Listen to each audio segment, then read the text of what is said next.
Fair and lovely चेहरा चमकाए, चेहरा चमकाए तो पार्टे मत लगा देखो, यदि वो चमक गयो तो आप ही लगा ला, कहीं दिक्कत को नहीं थे। फेयर एंड लवली की बोरी भी मत खाली कर दो नहीं भाई की कहीं फर्क नहीं पड़े। फेयर एंड लवली भी चमकता हुआ तो वेस्ट इंडीज वाला है क्यों फिरे बेटा, हेलमेट लगावड़ा फिरे, दांत काटे नहीं ठा पड़े हेलमेट में की है, नहीं तो पूरा अंधेरो है। डे नाइट मैच ये तो फिल्टर की तरह ठा को पड़े नहीं।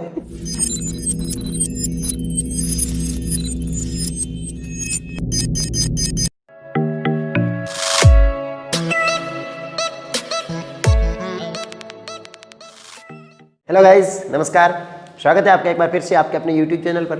हाजिर हैं हम आप लोगों के लिए एक नए टॉपिक के साथ। इससे पहले हम आगे बढ़ें, आप लोगों को एक बहुत बड़े वाला धन्यवाद देना चाहते हैं। आपने जो प्यार दिया हमें, जो समर्थन दिया हमारे प्रति, जो आपने प्रेम को जाहिर किया, उसके लिए बहुत लोगों ने स्टेटस वगैरह पे हमको जगह दी, इतना सारा प्रेम दिया, इसके लिए आपको भी बिल्कुल इतना ही सारा प्रेम हमारी तरफ से। पे लगे हरू हूँ थोड़ा यूट्यूब में ना पड़ दो, हम वहीं भी यूट्यूब में देख गयो है नहीं, देख गयो ठा पड़े जना देखे नहीं बमो घड़ा करा सब्सक्राइबर ही गो मैं देख निरिक से तो देख नीचे लाल बटन है, थोड़ी आंगली भी मत कर दिया करो तो कि कॉन्फिडेंस बढ़े रहे। फिर भी समर्थन अच्छा है, इतने कम समय में 35-36 हज़ार लोग अपने साथ जुड़ गए, ये बहुत बड़ी बात है। लेकिन कि तृष्णा कभी शांत नहीं होती है रे। भारत की में तो ठंडा है कि ये चीज़ें बहुत बड़े लेवल में काम करे। कोई आदमी गई थोड़ा मोटे अब करिए मोटरसाइकिल में थोड़ा बोले थोड़ा वही गली में है, ये वो जस्ट घर में ही है, वो थेट लीजिए है नहीं। तो 4,000 व्याज मन लागी, 5,000 व्याज 5 व्याज मन लागी, हाथ व्याज तो ठीक रहे, हाथ 10 20 उती हम लागे थोड़ा बढ़वे तो ठीक रहे। स्टेटस खाता थोड़ी लिंक फेंकिया करो। खैर, बात करेंगे आज के टॉपिक के बारे में। अंतःस्रावी तंत्र मतलब बायो का टॉपिक है।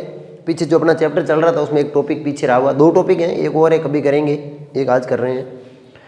केमिस्ट्री में घुस गए थे थोड़ा बीच में, लवण सार अम्ल पता नहीं क्या क्या चल रहा था, तो थोड़ा आनंद कम आया होगा। आज अपना खुद का घर का सब्जेक्ट है, तो आप आनंद लेने के लिए पूरी तरह से तैयार रहिए। बैगैनी कार में बेवे ना, सीट बेल्ट बांध, मोटरसाइकिल में चढ़े तो हेलमेट लगा, क्योंकि आज आप भी हिसाब में। अंतःस्रावी तंत्र, ये जो अपना शरीर है ना चलता है, इसमें बहुत सारी क्रियाएं होती है, आप जानते हैं। इनमें से जितनी क्रियाएं होती है उनका अधिकांश या नियंत्रण वो है जो अपना मस्तिष्क करता है, तंत्रिकीय आवेग के द्वारा।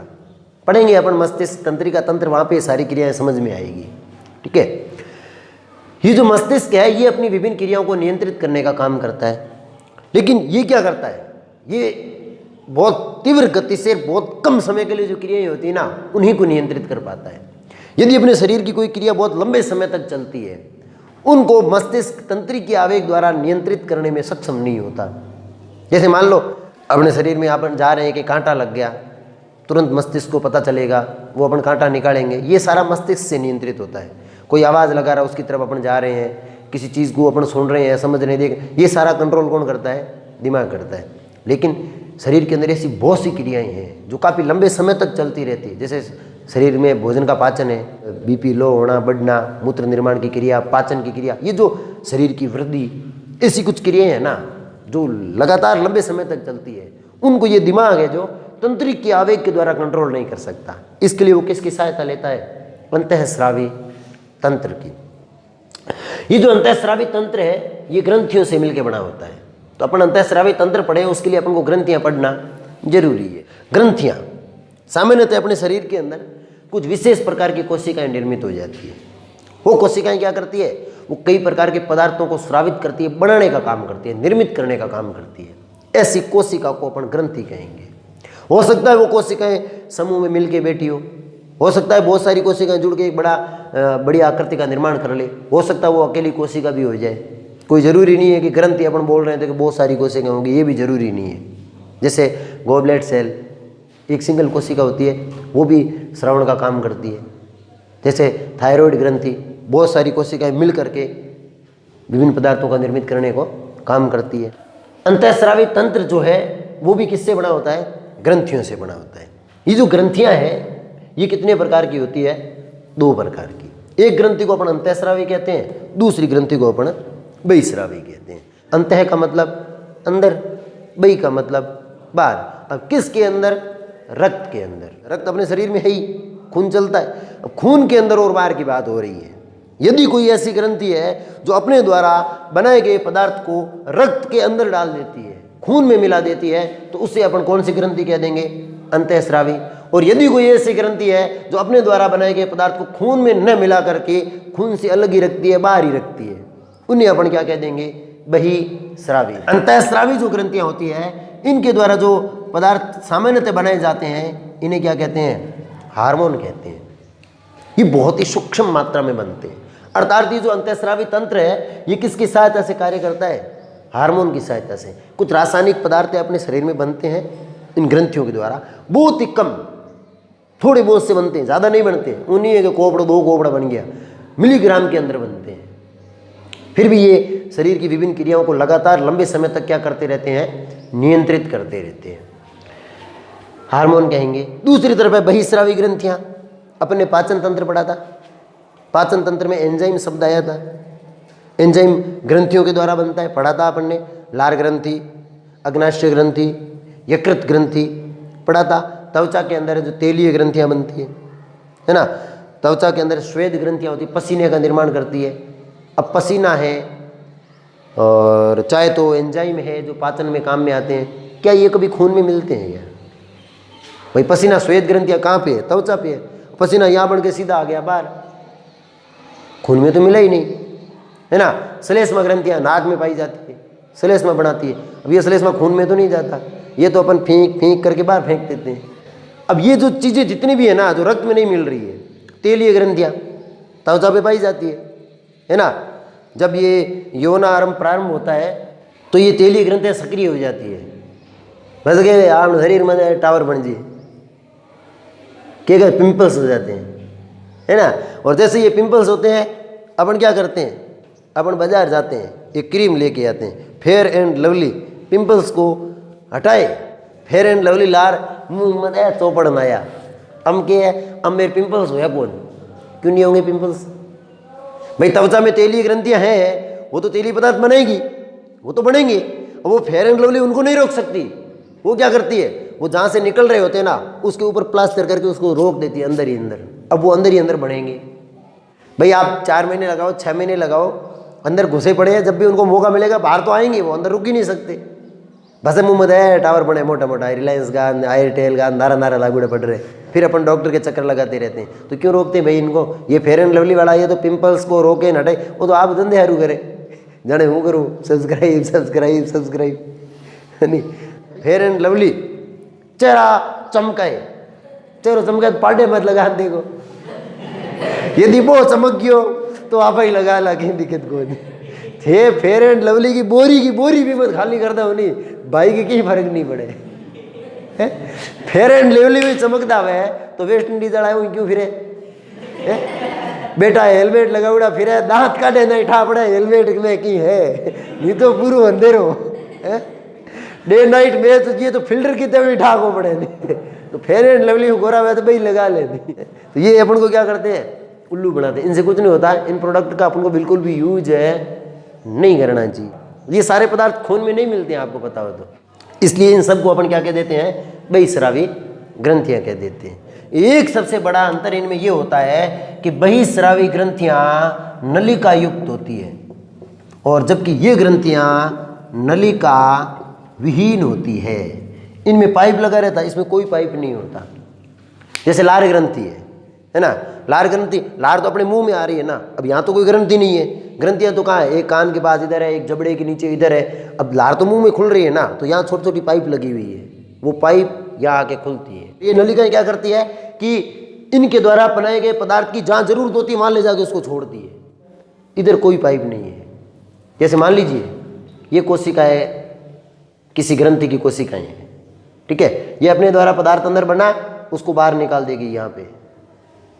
अब यहाँ पे क्या है? रक्त केशिकाएं होती है, ठीक है, तो ये सीधा यहाँ से निकल के किस में घुस जाता है? रक्त केशिका में घुस जाता है। ये हार्मोन कई प्रकार के हो सकते हैं। प्रोटीन से बने हुए हार्मोन प्रोटीक हार्मोन कहलाएंगे, एमिनो एसिड से बने हुए हार्मोन हो सकते हैं, ठीक है, स्टेरॉइड हो सकते हैं, हालांकि अपन को इनसे कोई लेना देना नहीं है। ये है अपनी बेसिक जानकारी।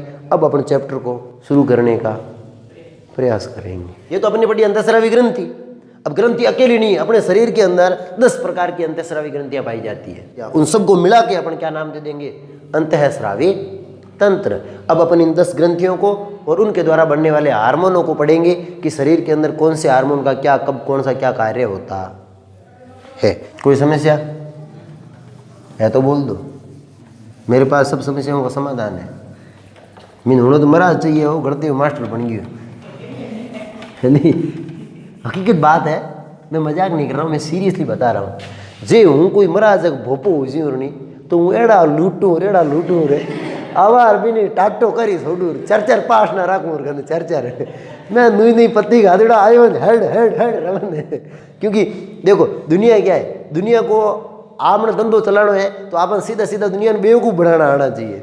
आम कला है, ठीक है भी तू आवार भी नहीं ये तो दे करके दार इनके मेट रहे नहीं पूरी दुनिया में नाम वार है गड़े घर महाराज भाई रे वास्तव खुशब कोई आदमी है।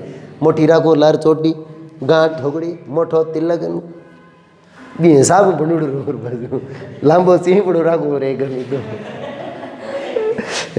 धूप हूप करण में हाथ देखण में तारा ही उतार दूर जमीन में पण के करा किस्मत बंग खिलाफ लिया रे, उनके विरोध में लिया ही। यदि अपन बात करते हैं ना अंतःस्रावी तंत्र की, तो अंतःस्रावी तंत्र के सबसे ऊपर इनका जो सबसे मुख्य भाग होता है वो कौन होता है?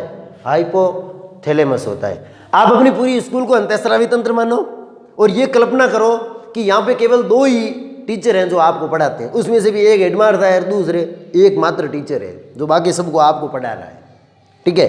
तो अब यदि अपन इस पूरी स्कूल को अंतःस्रावी तंत्र मानते हैं तो ये अपने हेडमास्टर साहब हो जाएंगे, जिनको अपन किस नाम से जानेंगे? हाइपोथैलेमस। हमने हेड साहब आवे हाइपोथैलेमस मत कर दियो नहीं, हाँ थे हाइपोथैलेमस गई तो बांग एड्रिनल सक्रिय हुई, एड्रिनल सक्रिय हुई क्यों नहीं तो थांड एड्रिनल पर धड़को पड़ती। ये सारे हार्मोन है, आगे आएंगे, इनके काम अपन इसी तरीके से समझते हुए चलेंगे, ठीक है।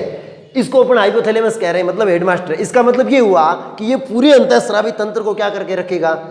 कंट्रोल करके रखेगा। इस अंतःस्रावी तंत्र में कौन सी कब क्रिया कितनी मात्रा में होनी है, उन सब की जानकारी किसके पास रहेगी? इस हेडमास्टर साहब के पास, अर्थात हाइपोथैलेमस के पास रहेगी। बात करते हैं ना हाइपोथैलेमस, मैंने कहा ये अपने दिमाग का हिस्सा है। अपने दिमाग को अपन 3 भागों में बांट सकते हैं, अग्र मस्तिष्क, मध्य मस्तिष्क और पश्च मस्तिष्क।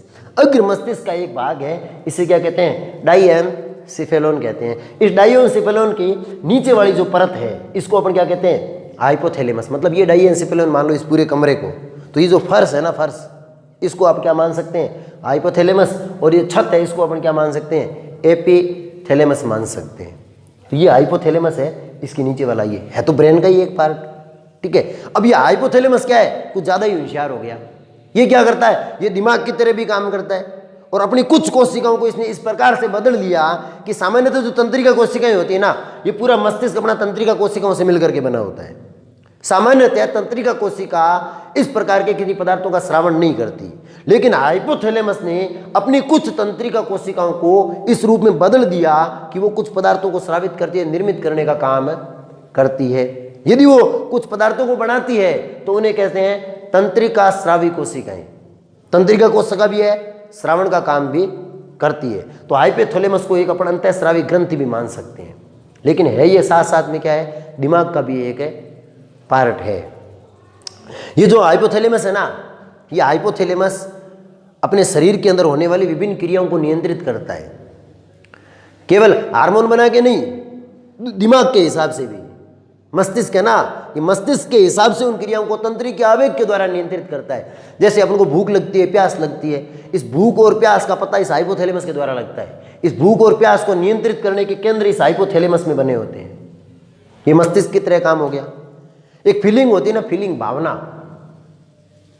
फीलिंग होती है ना कि यार ये तो बहुत अच्छी फीलिंग आ रही है आज, तो क्या बात है यार, फीलिंग ठीक नहीं आ रही है। ये सारी फीलिंग कहाँ से निकलती है? इस हाइपोथैलेमस से निकलती है। ये फीलिंग के जितने भी केंद्र होते हैं वो सारे कहाँ होते हैं? हाइपोथैलेमस में। डर की फीलिंग हो, अच्छे की फीलिंग हो, बुरे की फीलिंग हो, हंसने की फीलिंग हो, रोने की फीलिंग हो, सब हाइपोथैलेमस में होती है। और अपन फीलिंग को कहाँ से मानते हैं? दिल से मानते हैं कि यार दिल में के फीलिंग निकली, दिल में फीलिंग निकलेगी कोई? फीलिंग की तो निकला है, फीलिंग तो हाइपोथैलेमस से निकले मतलब अब आप जब कभी भी कहीं बैठे हैं, ये कभी मत बोलना कि यार दिल तोड़ दिया,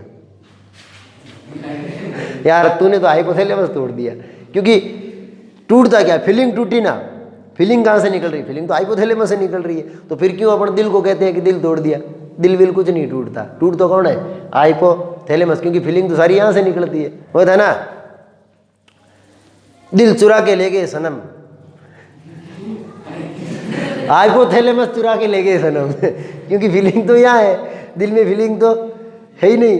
दिल वाले दुल्हनिया ले जाएंगे, हाइपोथैलेमस वाले दुल्हनिया ले जाएंगे है ना, क्योंकि फीलिंग तो यहाँ से आती है। ये दिल तो बेचारा बदनाम है रे, मैंने पहले भी बताया था आपको, इसका कोई दोष नहीं है, इसको तो नाम की वजह से ऐसे ही उल्लू बना के रखा हुआ है ना। तो ये सारे जो काम है हाइपोथैलेमस के, वो as a brain, as a मस्तिष्क करता है, वो मस्तिष्क के रूप में, ठीक है। इसके अतिरिक्त ये हाइपोथैलेमस पूरे अंतःस्रावी तंत्र को नियंत्रित करता है, कुछ रासायनिक पदार्थों को निर्मित करके, कुछ हार्मोन्स टाइप के पदार्थ बनाता है, उनसे ये इनको नियंत्रित करता है, इसलिए इसको अंतःस्रावी ग्रंथि भी माना जाता है। ये जो हाइपोथैलेमस है ना, ये हाइपोथैलेमस दो तो सीधे सीधे हार्मोन बनाता है जो अपने शरीर में विभिन्न प्रकार की क्रियाओं को नियंत्रित करते हैं। बाकी काम इसका हार्मोन बनाने का नहीं, हार्मोन केवल दो बनाएगा। उसके अलावा ये पीयूष ग्रंथि को ये सूचनाएं देता रहता है, ये अपना काम सारा का सारा जितना भी होता है ये एक दूसरी ग्रंथि से करवाता है। इस ग्रंथि का नाम है पीयूष ग्रंथि। ये मान लो ये हाइपोथैलेमस की परत है नीचे वाली, यहाँ पे इस प्रकार की एक ग्रंथि लगी रहती है, पीयूष ग्रंथि। कहाँ जुड़ी है? ये हाइपोथैलेमस से जुड़ी हुई है, ठीक है। अब ये हाइपोथैलेमस क्या करता है? अपना जितना भी काम होता है ना, वो किसी नियंत्रित करवाता है? पीयूष ग्रंथि से। पीयूष ग्रंथि क्या करती है? ये भी सीधे हार्मोन बनाती है, लेकिन ये खुद हार्मोन बनाने के बजाय ज़्यादातर क्या करती है, जो दूसरी ग्रंथियाँ होती है ना, उनको अंगुली करती रहती है, बताती रहती है तेरे को ये काम करना है, तेरे को ये काम करना है, तेरे को ये काम करना है, तेरे को ये काम करना है, ये करती रहती है। इसलिए इस पीयूष ग्रंथि को एक जमाने में कौन सी ग्रंथि कहते थे? मास्टर ग्रंथि कहते थे, क्योंकि मास्टर को काम किए हुए। सही गलत? तो पीयूष ग्रंथि को एक जमाने में कौन सी ग्रंथि कहते थे? मास्टर ग्रंथि। ऐसा माना जाता था कि ये सभी ग्रंथियों को नियंत्रित करती है, लेकिन फिर पता चला गरीब तो एक नियंत्रण में, तो आजकल इसको मास्टर ग्रंथि नहीं कहते। यदि इसको मास्टर ग्रंथि कहते हैं तो इसको सुपर मास्टर ग्रंथि कहते हैं, हेड मास्टर ग्रंथि भी कह सकते हैं। ये जो हाइपोथैलेमस है ना, ये दो प्रकार के रासायनिक पदार्थ बनाते हैं, दो तो हार्मोन बनाते हैं, वो अलग है, उनको अपन देखेंगे अभी। उन दो हार्मोनों के अतिरिक्त पीयूष ग्रंथि को कार्य करवाने के लिए दो प्रकार के रासायनिक पदार्थ बनाएगी। एक को कहेंगे मोचक हार्मोन और दूसरी को कहेंगे निरोधी हार्मोन। नाम से ही पता चल रहा है, मोचक मतलब जो प्रेरित करेंगे, निरोधी का मतलब जो रोकेंगे। या पीयूष ग्रंथि चुपचाप से बैठी है, शरीर में किसी एक हार्मोन की कमी हो गई तो ये यहाँ से एक मोचक हार्मोन निकालेगी, ये इस पीयूष ग्रंथि को सूचना देगी कि फलाने हार्मोन की शरीर में कमी हो रही है। आप उस फलानी ग्रंथि को ये सूचना दो कि इस हार्मोन का निर्माण किया जाए, तो जो सूचना देने वाला जो रासायनिक पदार्थ होगा उसे क्या कह देंगे? मोचक हार्मोन। ये सीधा निकल के किस पे जाएगा? पीयूष ग्रंथि पे। अब अपन ने क्या कहा? ये रक्त के माध्यम से जाता है। तो भगवान ने अपने इस बॉडी के अंदर सिस्टम ऐसा बना रखा है कि ये रक्त के माध्यम से जाता है ना, तो ऐसा नहीं है कि रक्त में मिली और भी तू किडनी में फिरी और किडनी में हार्ट में की और नहीं। यह हाइपोथैलेमस से ब्लड सीधा किस में आता है? पीयूष ग्रंथि में। भगवान ने सिस्टम ही ऐसा बना दिया ताकि यहाँ हार्मोन बना वो सीधा किसके पास पहुंच जाए? पीयूष ग्रंथि के पास। वरना क्या है? वरना यदि ऐसा नहीं होता तो ब्लड में हार्मोन मिल गया, अब वो कित फिरे, घड़ी के हार्ट में जाए, घड़ी किडनी में जाए, घड़ी लीवर में जाए, बस लीवर भी तोड़ ही दे पकड़ फरून एक्स्ट्रा है तो, क्योंकि लीवर हर चीज़ को तोड़ने का काम करता है। ये हार्मोन मत इनको भी लीवर ही तोड़ता है। तो भगवान ने क्या सिस्टम बनाया कि बनेगा कहाँ? यहाँ। अब यहाँ से रक्त सीधा किसके पास जाता है? पीयूष ग्रंथि के पास। अब ये जब पीयूष ग्रंथि के पास पहुँचेगा तो उसमें से मोचक हार्मोन होंगे, उनको पीयूष ग्रंथि क्या कर लेती है? पीयूष ग्रंथि भी सीधा ग्रहण नहीं करती, पीयूष ग्रंथि की जो कोशिकाएं होती है ना वो ग्रहण करती है। अब इसमें भी एक सिस्टम है, सिस्टम ये है कि यहाँ से जितने भी हार्मोन निकलेंगे ना वो शरीर की हर कोशिका पे काम नहीं करते। उन कोशिकाएं उन हार्मोनों को ग्रहण करने वाले कुछ स्थलों को लेके बैठी है, जिनको क्रियाशील स्थल कहते हैं। तो ये जिस कोशिका में क्रियाशील स्थल होंगे हार्मोन वहीं जाके काम करेगा। मतलब आपको यहाँ से निकाला कि क्लास में जाओ तो आप 10वीं क्लास में आओगे, ऐसा नहीं है पहली अड़े में जा बैठ गया, नहीं बैठते आप लोग, क्योंकि आपको पता है कि आपकी क्लास ये है, आपकी जगह इसमें है। तो इनमें भी ऐसा ही होता है, जब ये हार्मोन इस ग्रंथियों से निकल के रवाना होता है ना रक्त में, तो ये हर एक कोशिका पे काम नहीं करेगा। ये विशेष ग्रंथियाँ जहाँ इनको काम करना होता है उनके ऊपर उनकी जो कोशिका होती है ग्रंथियाँ, उनमें इन हार्मोनों को पहचानने की क्षमता होती है। जैसे वो हार्मोन निकल रहा होगा देगी जय फट ग्रहण कर ले, है ना। तो क्या होगा, हाइपोथैलेमस से हार्मोन निकला, रक्त में मिला, वो रक्त सीधा किसके पास जाएगा, पीयूष ग्रंथि के पास, ये उसमें से उस हार्मोन को ग्रहण कर लेगी। पता चला कि इसमें ये सूचना दी गई है कि फलानी ग्रंथि को क्रिया करवाओ और हार्मोन बनवाओ, ये यहाँ से दूसरा पदार्थ निकालेगी जिसे प्रेरक हार्मोन कहते हैं। वो प्रेरक हार्मोन अगली ग्रंथि पे जाएगा और वो ग्रंथि आगे हार्मोन का क्या करेगी, निर्माण। मान लो हार्मोन बन रहा है, ये लगातार सूचना दे रही है आगे बन रहा है, हार्मोन ज़्यादा हो गया ब्लड के अंदर, जब ब्लड सर्कुलेट होते हुए कहाँ जाएगा, मस्तिष्क के पास। मस्तिष्क को फिर देखेगा कि यार इसमें तो ये हार्मोन तो ज़्यादा हो रहा है, ये किसका निर्माण करेगा, कौन है, हाइपोथैलेमस, निरोधी हार्मोन का निर्माण करेगा। अब निरोधी हार्मोन किस पे जाएगा, पीयूष ग्रंथि पे। ये पीयूष ग्रंथि को कहेगा कि जो तू फलाना हार्मोन बनाने के लिए कह रही थी वो पर्याप्त है, अब उसको बंद कर दो। जैसे बंद करने का कहेगी ना, ये यहाँ से उस प्रेरक हार्मोन को निर्माण करना बंद कर देगी। जब वो प्रेरक हार्मोन ही नहीं बनेगा तो आगे वाली ग्रंथि भी काम करना कम कर देगी। समझ में आया। इस तरीके से हार्मोन की क्रिया नियंत्रित होती है। अब अपन बात करते हैं इस हाइपोथैलेमस के द्वारा बनने वाले दो हार्मोनों की। एडीएच, इसे कहते हैं एंटी डायूरेटिक या वैसोप्रेसिन, और ऑक्सीटोसिन, इनको अपन पहले पढ़ चुके हैं। वैसोप्रेसिन अपन ने पढ़ा था मूत्र निर्माण की प्रक्रिया का नियंत्रण करता है, और ऑक्सीटोसिन अपन ने पढ़ा था बर्थ हार्मोन कहते हैं, प्रसव पीड़ा के समय उत्पन्न होता है। और जो महिलाओं में दुग्ध होता है ना, दुग्ध ग्रंथियों से बाहर दुग्ध निकलने की प्रक्रिया वो कौन से हार्मोन के द्वारा होती है, ऑक्सीटोसिन नामक हार्मोन के द्वारा की जाती है।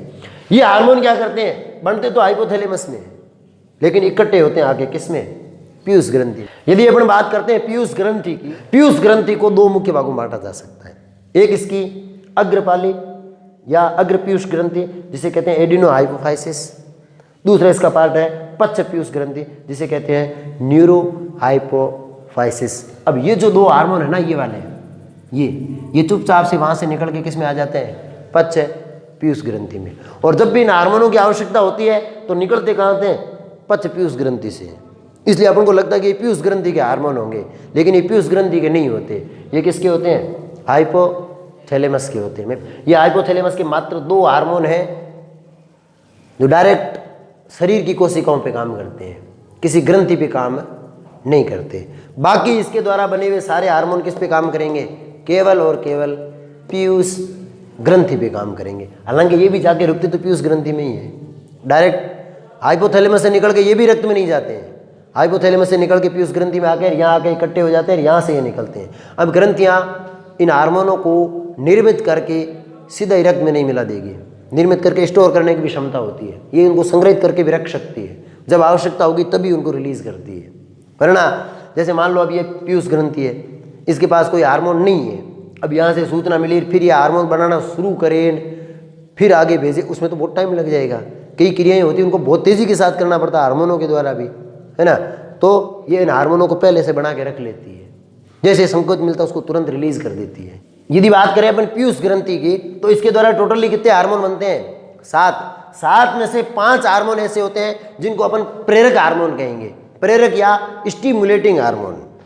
प्रेरक हार्मोन वो होते हैं जो सीधे शरीर की कोशिकाओं पे काम नहीं करेंगे, ये यहाँ से निकलेंगे, निकल के आगे वाली ग्रंथि पे जाएंगे और उस ग्रंथि को नए हार्मोन बनाने के लिए क्या करते हैं, प्रेरित करते हैं। लेकिन दो जो साधारण हार्मोन होते हैं वो क्या करते हैं, सीधी शरीर की कोशिकाओं पे जाके काम करते हैं। एक तो था GH या इसे कहते हैं वृद्धि हार्मोन, और दूसरा होता है प्रोलैक्टिन हार्मोन। वृद्धि हार्मोन, नाम से ही पता चल रहा है, ये शरीर की वृद्धि को नियंत्रित करता है। यदि किसी भी जीव के अंदर या मनुष्यों की बात करें तो किसी भी मनुष्य के शरीर में ये ग्रोथ हार्मोन कम बनता है ना, तो वो ठिंगना रह जाता है। मेरी तरफ देख के मत हंसो, है ना। मैं तो पर्याप्त 4.5 फुट का हूँ यार, इसमें कोई इतना हंसने वाली बात नहीं है ना। आपको हंसना ही है तो इसकी तरफ देख के हंसो, नहीं बनेगा, इसमें बन जाएगा। ये अभी छोटा बच्चा है, लेकिन ये जिंदगी भर नहीं बनता है, इसकी भी बनने की एक निश्चित सीमा होती है, एक निश्चित सीमा तक जाके बनता है, फिर जाके रुक जाता है। इस ग्रोथ हार्मोन को सोमेटोट्रोपिक हार्मोन भी कहते हैं। ये शरीर की प्रत्येक कोशिका पे काम करेगा। शरीर की ऐसी कोई कोशिका नहीं है जिस पे ग्रोथ हार्मोन काम नहीं करे। मतलब आधी कोशिकाओं पर करे तो मामला गड़बड़ हो जाए। ग्रोथ हार्मोन निकलियो, ये हाथ में क्यों नहीं, हाथ में क्यों ही कौन हो तो जी लांबो रो रही हो सो, है ना। एक टाइम की दूसरी में क्यों, एक टाइम भी लांबी दूसरी हुई हो सी, है ना। बंदी सी आंधा दे रहा है फिर बोली, ऐसा नहीं होता है। मैंने कहा एक निश्चित आयु के बाद इसका निर्माण रुक जाता है। वो आयु कितनी होती है? लगभग 18 से 20 साल। 18 साल तक आते आते वृद्धि पर्याप्त हो जाती है, फिर भी 20 साल तक ये हार्मोन बनता रहता है। अब जिनमें ये नहीं बढ़ेगा वो मेरी तरह नहीं होगी, बड़ा सन रुक गया थे, वो मेरी तरह नहीं होगा। वो ये सर्कस में आते हैं ना, वो बोलने वाले जोकर कहते हैं जिनको, उनके अंदर ये बहुत कम बढ़ा हुआ होता है। इस वजह से वो क्या रह जाते हैं? ठिंगने। लेकिन कोई आदमी ठिंगना है तो उसका मस्तिष्क काम नहीं करेगा या शरीर के बाकी अंग काम करेंगे नहीं, ऐसा कुछ नहीं होता है। वो बिल्कुल साधारण मनुष्य की तरह ही होते हैं। बाकी शरीर के सारे अंग सामान्य रूप से काम करेंगे। सोचने की शक्ति वैसी होगी, बोलने का तरीका बिल्कुल वैसा होगा, देखेंगे बिल्कुल वैसे ही, सुनेंगे बिल्कुल वैसे जैसे हम सुन रहे हैं। यदि ये हार्मोन ज़्यादा बढ़ जाए तो ज़्यादा बन जाए, छोटी उम्र में ज़्यादा बढ़ जाए तो शरीर एकदम से दुबला पतला हो जाएगा, लेकिन हाइट क्या हो जाएगी? बहुत अधिक। और यदि ये हार्मोन 20 साल की उम्र के बाद भी बढ़ता रहे तो बस शरीर को ढांसो बिगड़ जी, फिर वो न तो लंबा दिखेगा न ठिंगना, वो कुरूप दिखना शुरू हो जाता है। बेडोल कहते हैं जिसको, है ना। ए जबड़ा चौड़ा हुई जी, हाथांग ऐसी जो चौड़ी हुई जी, पगतली धाबड़ी हुई जी, इस टाइप का हो जाएगा। हमें हमने जितना भी WWE में लड़ा है नहीं, द ग्रेट खली में ये ज़्यादा होता है ना। ए हाथ फुट हाइट रहे, लंबा चौड़ा तगड़ा मोटा हूँ फिर पड़िया, उनके अंदर ये ग्रोथ हार्मोन बहुत ज़्यादा बनता है। दूसरा हार्मोन है प्रोलैक्टिन हार्मोन। ये प्रोलैक्टिन हार्मोन क्या करता है? ये अपने मानव शरीर में सामान्यतः महिलाओं में अधिक क्रियाशील होता है, पुरुषों में ये क्रियाशील नहीं होता। बनता तो पुरुषों में भी है लेकिन बहुत कम बनता है, ये ज़्यादा क्रियाशील नहीं होता। ये स्तन ग्रंथियों का विकास करता है, दुग्ध निर्माण की प्रक्रिया को शुरू करता है। जितने भी जंतु होते हैं उनमें तो दूध बनता है, वो दूध किस हार्मोन के कारण बनता है? इस प्रोलैक्टिन हार्मोन के कारण बनता है। अब जिन महिलाओं में प्रोलैक्टिन की कमी होती है उनमें दूध कम बनेगा, है ना। अब आप यूं मत सोच लेना कि यदि ये किसी पुरुष में ज़्यादा बढ़ जाए तो उसमें दूध बढ़ना शुरू हो जाएगा, नहीं, ऐसा कदापि नहीं होगा। क्यों नहीं होगा? क्योंकि स्तन ग्रंथियों के विकास के लिए केवल प्रोलैक्टिन ही पर्याप्त नहीं है, इसमें जो दूसरे मादा हार्मोन बनते हैं ना, प्रोजेस्टेरोन है, एस्ट्रोजन है, उनका भी बहुत महत्वपूर्ण योगदान होता है। ऑक्सीटोसिन का एक पर्याप्त स्तर होना चाहिए, तब जाके स्तन ग्रंथियाँ विकसित होती है। पीयूष ग्रंथि के जो 5 प्रेरक हार्मोन है उसमें सबसे पहला है TSH, थायराइड स्टिमुलेटिंग हार्मोन या थायराइड प्रेरक हार्मोन कहते हैं। ये काम करता है थायराइड ग्रंथि पे, और थायराइड ग्रंथि अपने स्कंठ पे पाई जाती है, गले में, है ना। एक तितली के आकार की ग्रंथि है, H आकार की। शरीर की सबसे बड़ी अंतःस्रावी ग्रंथि है और सबसे छोटी अंतःस्रावी है कौन सी? पीयूष ग्रंथि। सबसे छोटी है फिर भी मास्टर है। कहने का मतलब ये, हाँ मास्टर उड़ारो बड़ो उड़ो जरूरी नहीं है, पर्याप्त आप तभी तो ये छोटी है फिर भी मास्टर ग्रंथि है ना। हाँ, कोई आगेड़ो मोटो तल्लड़ है मार समय जरूरी नहीं है। ACTH एडिनोकार्टिकोट्रोपिक हार्मोन, ये अधिवृक्क ग्रंथि, उत्सर्जन तंत्र पढ़ा था वहाँ अपनी किडनी पड़ी थी, किडनी के ऊपर 2 ग्रंथियाँ पाई जाती है, उनके ऊपर काम करता है। FSH और LH ये है फॉलिकल स्टिमुलेटिंग हार्मोन, और L का मतलब है ल्यूटिनाइजिंग हार्मोन। ये दोनों हार्मोन जनन ग्रंथियों पे काम करते हैं, पुरुष और महिला में दोनों बनते हैं। जनन ग्रंथियाँ कौन सी होती है? जनन ग्रंथियाँ अंडाशय और वृषण ग्रंथि। अंडाशय ग्रंथि अपन ने पढ़ी थी महिलाओं में, वृषण ग्रंथि अपन ने पढ़ी थी पुरुषों में। ये दोनों उन पे काम करते हैं। पुरुषों में है तो वृषण ग्रंथि पे काम करेंगे दोनों, और महिलाओं में है तो अंडाशय ग्रंथि पे दोनों के दोनों काम करेंगे। इन दोनों ग्रंथियों को अपन पहले देख चुके हैं। एक आता है MSH, मेलेनिन स्टिमुलेटिंग हार्मोन कहते हैं। ये हार्मोन जो है ये मानवों के अंदर लगभग अक्रियाशील होता है। मानवों के अंदर इसमें किसी प्रकार की कोई क्रियाशीलता नहीं पाई जाती है। MSH मेलेनिन स्टिमुलेटिंग हार्मोन, ये जो सरल संरचना वाले जंतु होते हैं, ये छिपकली वगैरह सरीसृप में, एम्फीबियन, मेढक वगैरह में, उनके अंदर ये क्रियाशील होता है। ये क्या करता है, ये त्वचा को रंग प्रदान करता है, कलर प्रदान करता है। इसे देखना, आप वो छिपकली होती है ना, वो कलर को चेंज कर सकती है। यहाँ है तो अलग कलर होगा, फिर ब्लैक पे चली जाए तो अलग कलर होगा। तो उनमें अंदर कौन सा हार्मोन क्रियाशील रहता है, MSH। मेलेनिन एक काले रंग का वर्णक है, सीधी सी बात में। अब काले रंग का वर्णक है तो शरीर को काला रंग प्रदान करेगा, है ना।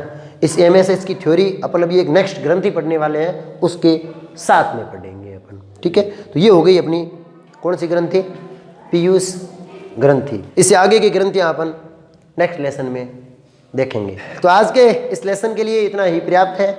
मिलेंगे अपन एक नए लेसन में एक नए टॉपिक के साथ। नहीं, नए का टॉपिक है यही, आगे वाली जो 4 ग्रंथियाँ हैं उनको लेके एक बार फिर से आपके सेवा में हाजिर होंगे। तब तक आप लोग आपके प्यार को हमारे प्रति वैसे ही बना के रखिए जैसे आज तक बना के रखा हुआ है। और हाँ भाई साहब, थोड़ा यार सब्सक्राइब करो, नहीं यार, नहीं थोड़ी लिंक विंक शेयर कर दिया करो यार। स्टेटस लगाते हो तो उसके साथ में लिंक भी चिपकाओ यार, फायदा हो रहा है ना अपना। किसी गरीब का किसी मास्टर का भला हो रहा है, इसमें आपका क्या जा रहा है। थोड़ा कर दिया करो यार, है ना। धन्यवाद।